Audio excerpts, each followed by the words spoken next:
Hello, everybody. Thank you so much for tuning in. My channel on YouTube is Appeal to Reason and also on Rumble. That's Appeal to Reason with the number 2.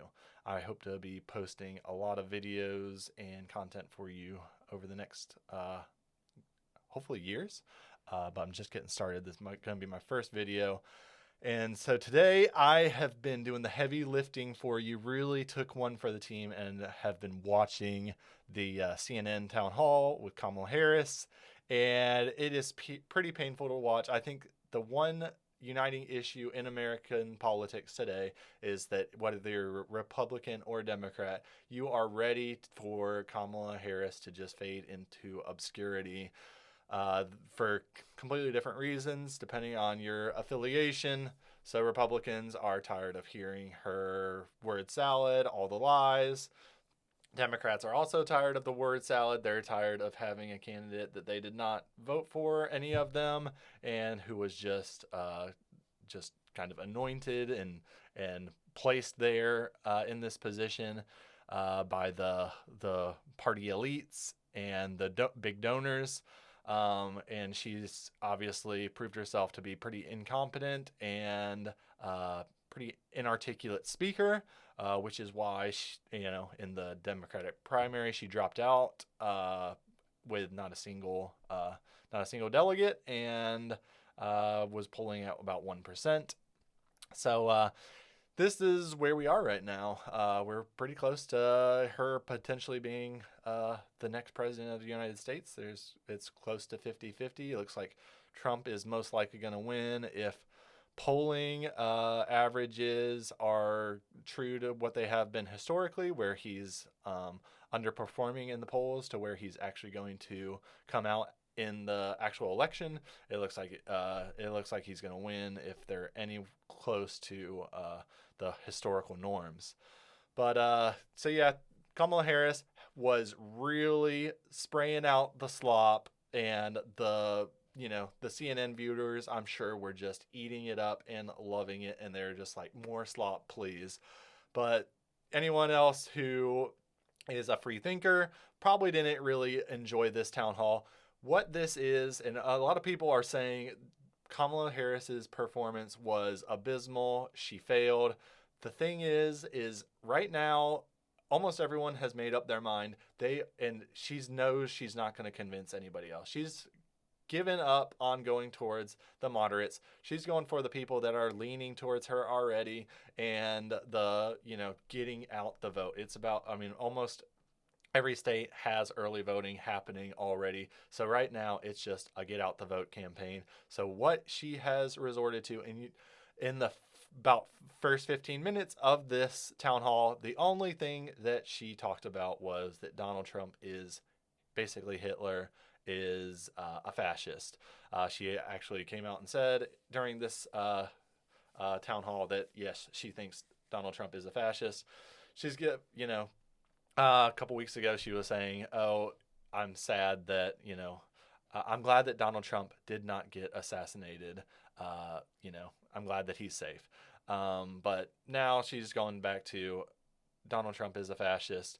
So it's like, which is it, lady? Anyways, so let's get right into the video. This is going to be a question from a guy that says he's leaning towards voting for her, but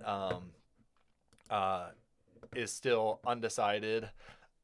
I think they asked 5 people, and I'm pretty sure every single 5 people questions during the town hall. I think every single one of them said that they were leaning towards voting for her, and I think 4 out of 5 said that they were Democrats. This guy didn't say he's a Democrat, but he's leaning towards her, so I would assume probably moderate, left-leaning moderate. But here we go. Thank you for being here, Vice President Harris. So welcome to Delco. Thank you. Here in Delco, we pride ourselves on being authentic. Yeah. And much of what you've been saying with regard to issues like law and order and fracking reflect a more centrist view than what people are used to hearing from Kamala Harris, leaving some voters to wonder about the authenticity of your current, more moderate positions. Can you talk a little bit about how your positions have shifted and why. Sure, and thank you. So first of all, So one of the biggest issues that with Kamala Harris is she appears very fake to most people. She seems like an empty suit, and she seems like she will literally say anything to get elected because basically she had never gone against, she said, that she was going to ban fracking, that she supported mandatory gun buybacks for assault weapons. She was supporting, the Green New Deal, uh, Medicare for all, single payer health care. So, yeah, she's never come out and actually been against these things up until, 8 weeks ago when she started running for president, when Joe Biden was basically kicked to the curb by the party establishment. fracking, I've been very clear. We could have dispensed with this in 2020. I am not going to ban fracking. That's a lie. She said specifically in 2020, Joe Biden is not going to ban fracking. She was very careful to not be specific. Like she is to this day, she's non-specific on every one of her answers. She will not give a straight answer on anything. She is terrified of being tied down to anything. She spits out the word salad and she speaks, in general terms, and all she talks about is people's dreams and aspirations, dreams and aspirations, dreams and aspirations. She has memorized, about 10 different 90-second speeches that she resorts to for every question that she's answers. Uh, every question that she's asked, she gives the same types of answers. She'll give the same answer. If they ask the same question that she heard last week, she will give the same answer that she gave last week. She's just memorizing, the lines, and she's not doing her homework. She's not learning, about the policies. She's like, it's kind of fun, and I'm gonna miss this about her.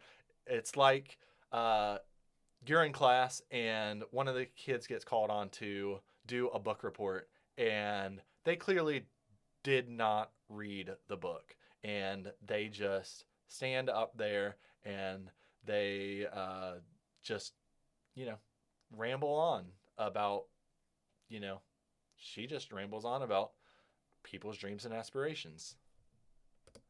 Not as vice president. In fact, as vice president, I cast the tie-breaking vote that now has opened up more fracking leases. My value on the issue of what we need to do to invest in a clean energy economy and a clean energy future has not changed.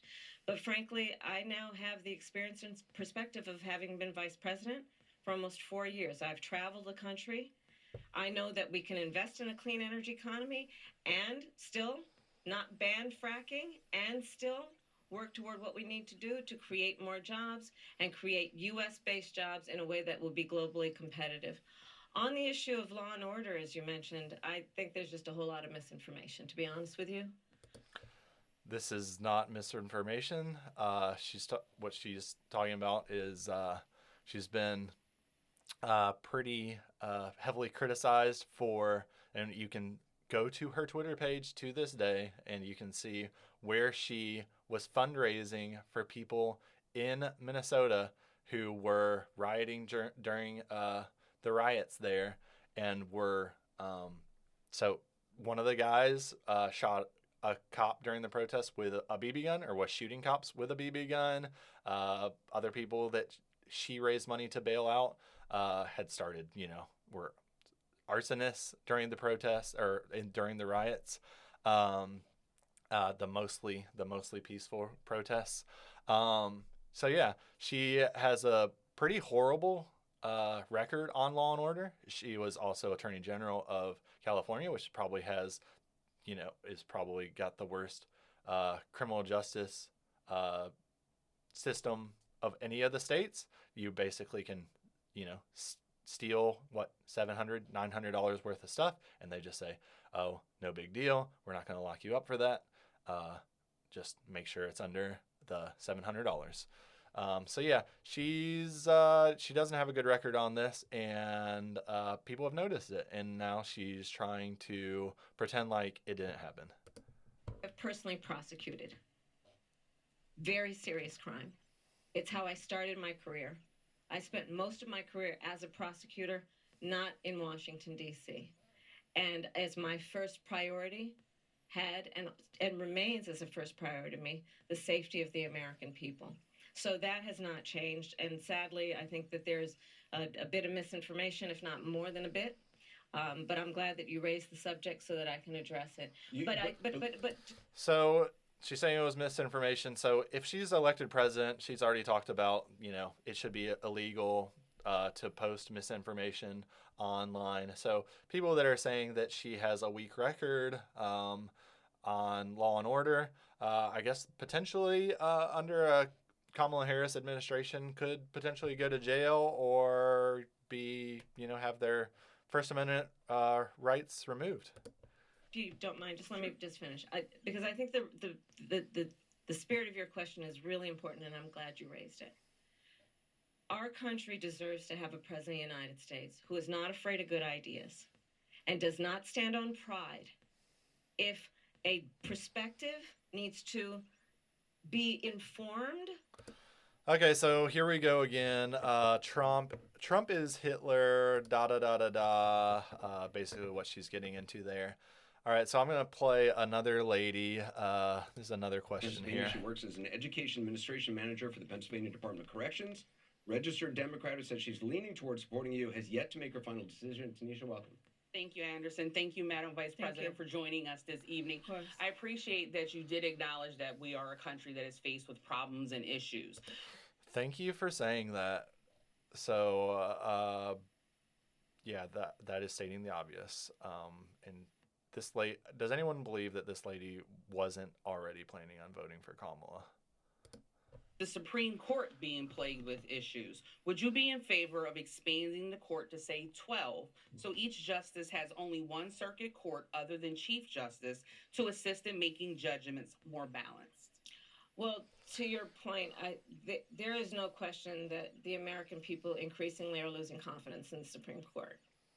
And in large part because of the behavior of certain members of that court and because of certain rulings, including the Dobbs decision and taking away a precedent that had been in place for 50 years, protecting a woman's right to make decisions about her own body.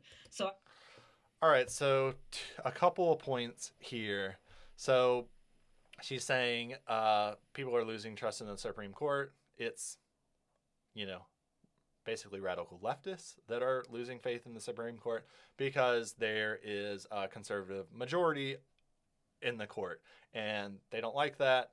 They think that it should be nothing but moderates, no right-wing people on the Supreme Court, a couple of moderates, and then some purple-haired leftists,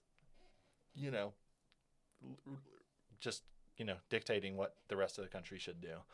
And she does not like that other people have opinions that Kamala Harris does not agree with. So we need to increase the size of the Supreme Court, apparently. And I think that's what the person asking the question seems to want, and what Kamala Harris seems to want. I think that's a very dangerous precedent to set. I think that if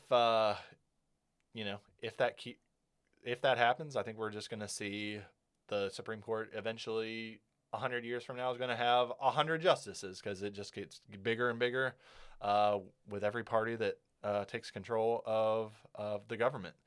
And then the other thing is this old brought out lie that the Democrats keep bringing up and lying about is that they support a woman's life to choose, or a woman's life to choose, right to choose and make decisions about her own body. This is a lie. No, you don't. You don't support that. You kicked out tens of thousands, if not hundreds of thousands of people from the military because they would not get undergo an experimental medical procedure a couple years ago. This was under the Biden-Harris administration. There was tons of people that were working at hospitals that lost their jobs because they wouldn't undergo said experimental medical procedure. And where was Kamala Harris? Was that when that was happening? Where was and then there was in New York, you had to show identification just to go and pick up a takeout order from a restaurant. I thought showing identification was racist, but apparently it's only racist to show identification to vote. But any other time, you know, it's perfectly fine to require people to have to show identification just to do basic things to do to live your life. I'm going to go ahead and stop it there. I feel like y'all have probably seen enough. I know I have definitely seen enough of Kamala Harris. Please like and subscribe to this video if you enjoyed it, and I hope to be bringing you a lot more content shortly.